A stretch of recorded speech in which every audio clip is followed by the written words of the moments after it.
Using historical records and plausible outcomes, this is Echoes of History.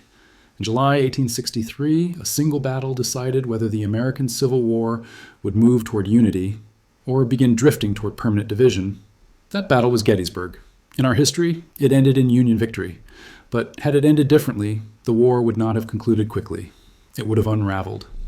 In this video, we explore how a Confederate victory at Gettysburg could have reshaped the war, not through sudden collapse, but through political crisis, diplomatic pressure, and a conflict that lost its sense of direction. We will follow how defeat in Pennsylvania could have weakened Lincoln's position, altered the 1864 election, and opened the possibility that the United States might never reunite as a single nation. Not because the Union was destroyed, but because belief in victory quietly eroded. But at the time, Gettysburg did not feel decisive. The battle was unplanned, the armies were exhausted, and no one on the field believed they were shaping the future of a continent. The outcome hinged on timing, coordination, and moments where different decisions were entirely possible. The outcome of Gettysburg did not turn on a single dramatic charge. It turned on something quieter. On the morning of July 1st, 1863, neither army intended to fight a major battle here. Orders were vague, intelligence was incomplete, and that is where history becomes vulnerable. In this version of events, Confederate reconnaissance performs just slightly better than it did in our history. Movements are reported sooner, Union concentrations are identified earlier, critical delays never quite occur. When Union forces fall back through the town of Gettysburg, the retreat does not stabilize. It fragments. Roads choke with mixed units. Command cohesion thins. What should have been an orderly withdrawal becomes a race to regain control. High ground that once saved the Union is contested earlier. Key positions are threatened before they can become secure. There is no catastrophic collapse. The Union Army still exists, but something essential has shifted. By nightfall, the Army of the Potomac is no longer choosing where to stand. It is reacting. And once an army begins reacting rather than shaping events, the balance of a battle, and sometimes a war, begins to tilt. By the morning of July 2nd, the battle has already changed shape. The Union Army still holds a line, but it is thinner than planned and less certain of itself. Positions that were meant to anchor the defense now feel provisional, held not with confidence but with urgency. Confederate attacks unfold differently than they did in our history. They arrive with better coordination, not everywhere at once, but in ways that force constant adjustment. Pressure builds along the Union flanks. Key hills are seized earlier or rendered untenable before they can become fortresses. There is no single dramatic collapse. Instead, the line begins to wear. What matters is not ground lost, but initiative surrendered. By afternoon, the battlefield no longer feels controlled. By evening, it feels unstable. The Union Army is still fighting, but it is fighting to prevent failure, not to achieve victory. As night falls, both armies remain on the field, but the question has shifted.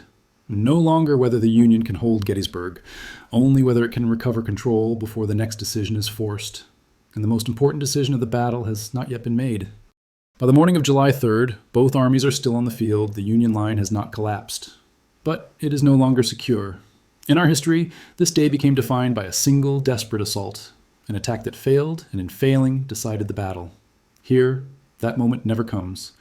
Instead of ordering a frontal charge against a reinforced center, Confederate command hesitates, not out of fear, but calculation. The Union position is unstable. Its flanks have been pressured. Time, not shock, appears to be the more effective weapon. Confederate artillery focuses on disruption rather than preparation for assault. Movement continues along the edges of the battlefield. Pressure remains constant. There is no dramatic turning point, only the growing sense that the Union Army is being held in place and slowly worn down. By midday, Union commanders face a narrowing set of options: hold and risk being cut off, attack and risk failure with exhausted troops, withdraw and concede the field. No option promises victory. The decision to pull back is not unanimous. Some commanders argue the line can still be stabilized. Others warn that delay will turn withdrawal into disaster. Eventually, preservation wins over ambition. The order is cautious, limited, designed to save the army rather than the ground beneath it. But once movement begins, control weakens. Units move at different speeds. Artillery struggles to reposition under pressure. Rear guards fight not to win, but to hold roads long enough for others to pass. There is no panic. There is something more damaging: uncertainty. As the hours pass, positions once intended as temporary become abandoned entirely. Ridges, fields, and crossroads slip from relevance into memory. By evening, Confederate forces occupy ground the Union has yielded, and the withdrawal becomes unmistakable. Not a rout, not a collapse, but a defeat. Gettysburg no longer feels like a battle paused. It feels like one that has ended. The Confederate victory at Gettysburg is real, but it is not decisive in the way of victories are often imagined. Lee's army is battered, supplies are thin, the road south remains long and exposed, there is no march on Washington, no collapse of Union resistance. Instead, there is something subtler. News spreads northward faster than the armies can move. A Union force, defeated on its own soil, a Confederate army that stood, pressed, and was not broken. For the first time in the war, the question changes, not how the Confederacy might be defeated, but whether it can be compelled to surrender at all. Gettysburg does not end the war, but it ends the sense that the outcome is inevitable. And from that moment forward, every decision made in Washington, Richmond, and beyond is shaped by the knowledge that the war has entered a different phase. The news from Gettysburg reaches the North not as a single moment, but as a spreading realization. Reports arrive unevenly, conflicting, often incomplete, but the conclusion becomes impossible to avoid. The Union Army has withdrawn, the battlefield has been lost, and the war has crossed into territory the North believed it had already secured. In Washington, the defeat lands heavily. Gettysburg had not just been a battle, it had been a reassurance, proof that the war was finally bending toward resolution. Its loss strips that confidence away. Newspapers hesitate, then speculate. Public optimism falters. Questions once pushed aside return with force. How long will this war last? How much more can be demanded? And what if victory is no longer guaranteed? For the first time in years, the North is forced to confront an uncomfortable truth, that survival and success are not the same thing, and that the war may yet demand more than the public is willing to give. For Abraham Lincoln, the defeat at Gettysburg creates a crisis without precedent, a political crisis rather than military. The Union Army still stands. The Confederacy has not broken through, but belief has weakened. Opposition voices grow louder. Peace advocates argue that negotiation is the only realistic option, but some say they are being defeatist. They point to Gettysburg not as a disaster, but as a warning. The 1864 election, once distant, suddenly looms. Every loss now carries electoral weight. Every casualty is measured not just in lives, but in patience. Lincoln understands what is at stake, not simply the outcome of the war, but whether the North will continue to fight it at all. Gettysburg has not ended the Union cause, but it has placed it on trial, and the verdict is no longer assured. In the Confederate camp, victory brings no clarity, only questions. Lee's army holds the field at Gettysburg, but it does not hold the future. Supplies are low, men are exhausted. Northern roads offer no easy path forward. There will be no march on Washington, no decisive blow to end the war. Instead, Confederate leadership faces a familiar dilemma in a new form: how to turn survival into success. The victory proves the Confederacy can stand on Northern soil, that it cannot be easily crushed, but it also exposes its limits. Every mile north stretches supply lines thinner. Every day in enemy territory risks isolation. Gettysburg has changed the balance, but not resolved it. And for the Confederacy, the question now becomes how to transform a battlefield victory into a political outcome before time, resources, and resolve begin to run out. Across the Atlantic, the news from Gettysburg is read with care. European governments do not celebrate Confederate success, but they do not dismiss it either. For Britain and France, the American Civil War has always been less about sympathy and more about stability. Cotton shortages matter, trade routes matter, but above all, certainty matters. Until now, Union victory has seemed slow, but inevitable. A Confederate success on Northern soil disrupts that assumption. Diplomatic reports are reread, military attachés revise earlier conclusions, private correspondence grows more cautious in tone. The Confederacy has not proven it can win the war, but it has proven something almost as important, that it can survive it. Recognition remains dangerous, intervention remains unlikely, but discussions that once ended quickly now continue longer than before. And in diplomacy, the moment when silence turns into conversation is often the moment when outcomes begin to shift. The consequences of Gettysburg are felt most strongly far from the battlefield. In the North, the war begins to feel heavier, no longer guided by confidence. Recruitment offices remain open, but enthusiasm fades, enlistments slow. The language of duty begins to replace the language of victory. Families who once believed the war was nearing its end begin to doubt that promise. In the South, the effect is quieter, but profound. The victory does not erase shortages or suffering, but it brings reassurance, proof that sacrifice has not been meaningless, that resistance has not been futile, and that the Confederacy is not merely delaying defeat. This shift is not dramatic, but wars are not sustained by drama alone. They are sustained by belief. And Gettysburg alters that belief unevenly, weakening it where victory was expected and strengthening it where survival was all that had ever been promised.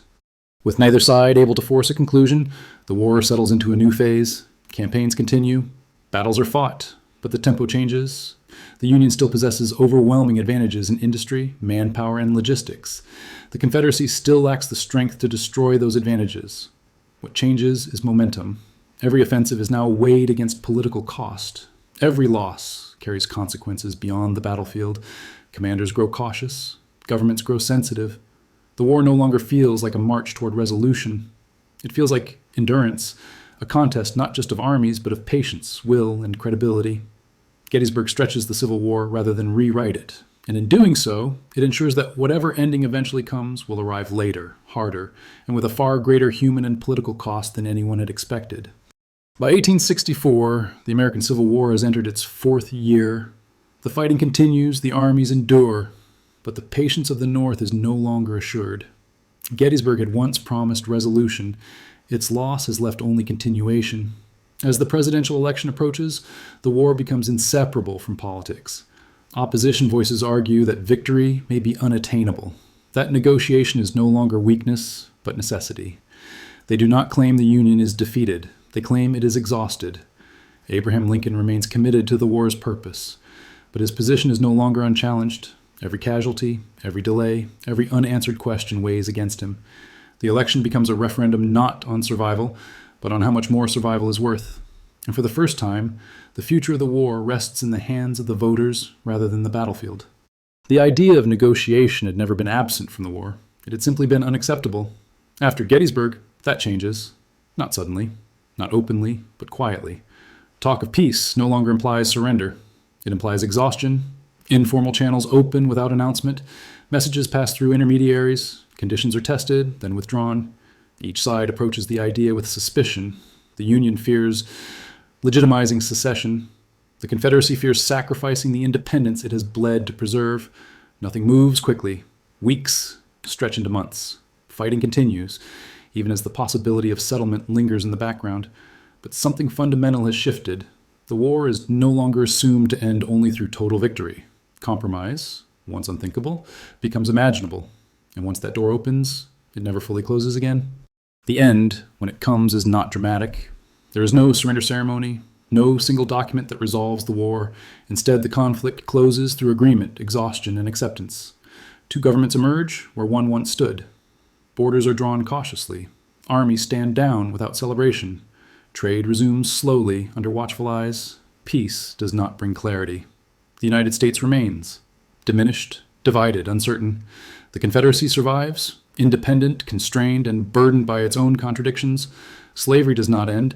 Its future becomes a deferred question rather than a resolved one. North America enters a new era, not shaped by reunion, but by coexistence without reconciliation. Gettysburg is remembered not as a turning point toward victory, but as the moment when unity became negotiable and was ultimately set aside. The consequences of a divided America do not announce themselves immediately. They unfold slowly. Without a reunited United States, the balance of power shifts almost imperceptibly. There is no single American voice in global affairs, no unified economy driving outward. European empires linger longer, old powers adjust more cautiously, new ones rise more slowly. North America becomes a place of rivalry rather than dominance. Two states watching one another, both wary, both constrained. The absence of unity does not create chaos, it creates hesitation. And in a world shaped by empires and alliances, hesitation matters. History does not collapse without a superpower. It simply moves forward along a narrower, less certain path. Neither side emerges from this war fulfilled. The Confederacy survives, but survival is not victory. Its independence is secured, yet its economy remains fragile, its political legitimacy contested, its social order defined by questions postponed rather than answered. Slavery is not abolished by war. It is preserved by compromise.